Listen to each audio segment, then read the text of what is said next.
Emails have been coming in to me fast and furious ever since Senator Cecilia Tkaczyk sent out a fast and furious round of taxpayer-funded mailers near the end of last year. Most of the mailers, you see, some of them right here, relentlessly touted the senator's accomplishments. These three alone contain 17 color photos, and these only represent half of the mailers. And all this comes 1 year after candidate Tkaczyk was highly critical of her opponent's use of legislative mailers to sing his own praises. I'm on it because you paid for it. When she ran for office in a newly created Senate district in 2012, Democrat Cecilia Tkaczyk told me of her frustrations with the mailers of her opponent, Republican Assemblymember George Amador. Taxpayer-funded mailers that he was able to send out as a member of the Assembly.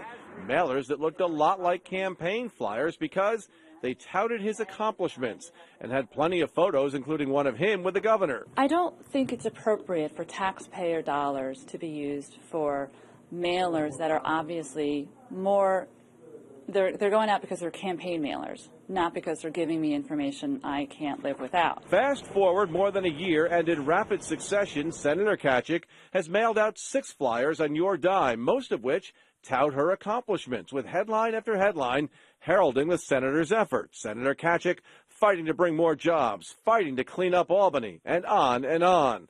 Mark Grimm is a media analyst and former GOP Guilderland Town Board member in Tkachyk's district. I've followed politics for a long time.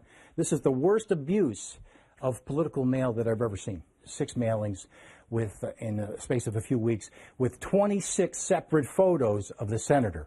That's propaganda. That's not information. Blair Horner of the good government group Nyberg agrees. When they're really just about relentless self-promotion, those are the ones that we can easily do without. Again, here's candidate Tkaczyk in 2012. This is taxpayer dollars. We can do a better job spending our taxpayer dollars. So I tracked down the senator inside the Capitol to ask her about her new mailers. You told me you didn't like that in your opponent when he ran, but now I see you doing it. What's your explanation for that? I think it's important for legislators to get out information about what it is we are working on, and I think it's a use of taxpayer dollars that we have available to us. Tkaczyk told me she'd be okay with doing away with mailers, but only if it was Senate-wide, something not likely to happen. You didn't like your opponent touting his accomplishments, and your mailers really tout your accomplishments. Well, I think it's important that the taxpayers know what it is we are doing. And I'm working to make sure we're saving taxpayer dollars. Well, you're spending a lot of taxpayer dollars sending out those mailers. The mailers are a way for us to communicate with the taxpayers. If I were king, those would be on the chopping block near the front of the list, not on the back. Incumbents make rules that favor incumbents.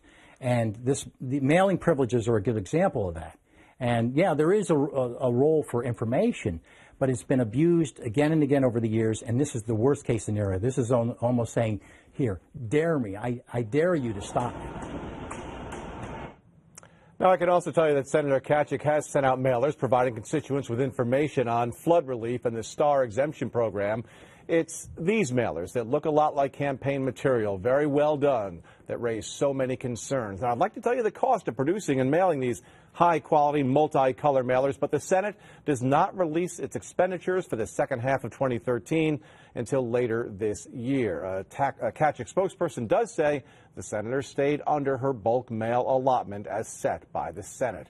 And I can tell you that during one recent 6-month period, lawmakers spent close to $7 million on mail.